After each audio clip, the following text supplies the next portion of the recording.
Gas खत्म, खाना बंद, पूरा घर परेशान। लेकिन तभी गांव की बहू ने ऐसा तरीका निकाला जिसने सबकी जिंदगी बदल दी। एक समय की बात है, देश के कई हिस्सों में अचानक गैस सिलेंडर की भारी कमी हो गई। खबर फैलते ही शहरों में अफरा तफरी मच गई। लोग लाइन में खड़े थे, लेकिन किसी को गैस नहीं मिल रही थी। होटल बंद हो रहे थे और घरों में खाना बनाना मुश्किल हो गया था।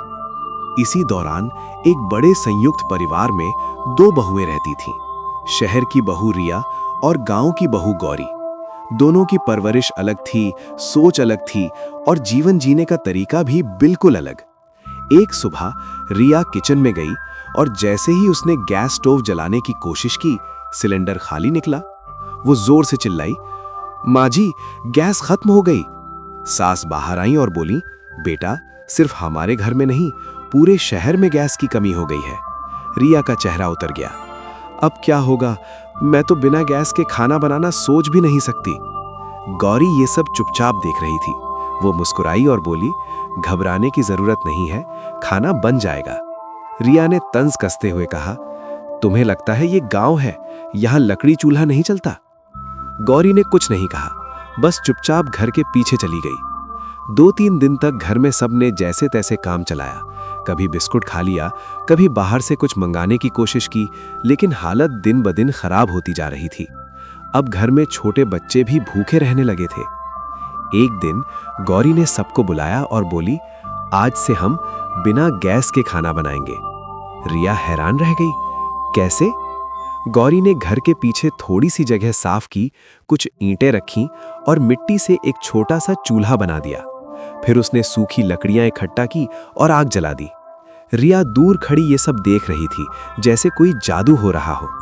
थोड़ी ही देर में गौरी ने उस चूल्हे पर दाल चढ़ा दी, फिर रोटी सेकने लगी। कुछ ही समय में पूरे आंगन में खाने की खुशबू फैल गई। रिया ने पहली बार वो खाना खाया और हैरान रह गई। ये तो बहुत स्वादिष्ट है, गैस से भी ज्यादा अच्छा। गौरी मुस्कुराई और बोली, गांव में हम ऐसे ही खाना बनाते हैं, स्वाद मेहनत से आता है, मशीन से नहीं। धीरे धीरे रिया का नजरिया बदलने लगा। वो रोज गौरी के साथ खड़ी होकर देखती कि वो कैसे चूल्हा जलाती है, कैसे लकड़ी को संभालती है और कैसे कम संसाधनों में भी सबका पेट भर देती है। एक दिन अचानक तेज बारिश शुरू हो गई। सारी लकड़ियां भीग गईं। रिया घबरा गई, अब क्या होगा?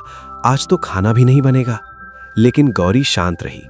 उसने पहले से बचाकर रखी सूखी लकड़ियां निकाली और चूल्हे को छत के नीचे ले जाकर फिर से आग जला दी।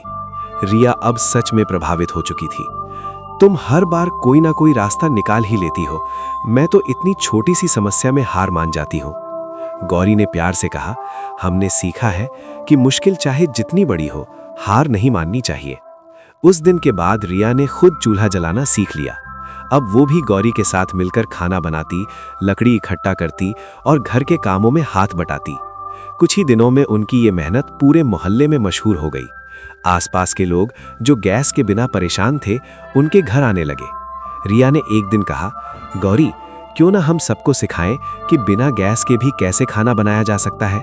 गौरी मुस्कुराई, यही तो असली मदद होगी। फिर दोनों ने मिलकर मोहल्ले के लोगों को सिखाना शुरू किया, कैसे चूल्हा बनाया जाता है, कैसे लकड़ी बचाई जाती है और कैसे कम साधनों में भी जिंदगी चलाई जा सकती है। धीरे धीरे पूरा इलाका आत्मनिर्भर बनने लगा। अब कोई भूखा नहीं सोता था। एक दिन सास ने दोनों बहुओं को अपने पास बुलाया और कहा, आज मुझे तुम दोनों पर गर्व है। पहले तुम दोनों में फर्क था, लेकिन आज तुम दोनों मिलकर सबकी ताकत बन गई हो। रिया ने गौरी की तरफ देखा और बोली, अगर तुम नहीं होती तो हम सब शायद भूखे ही रह जाते। तुमने मुझे सिखाया कि असली ताकत सुविधा में नहीं, बल्कि हिम्मत और हुनर में होती है। गौरी ने हंसते हुए कहा, और तुमने मुझे सिखाया कि अगर हम साथ हों तो हर मुश्किल आसान हो जाती है।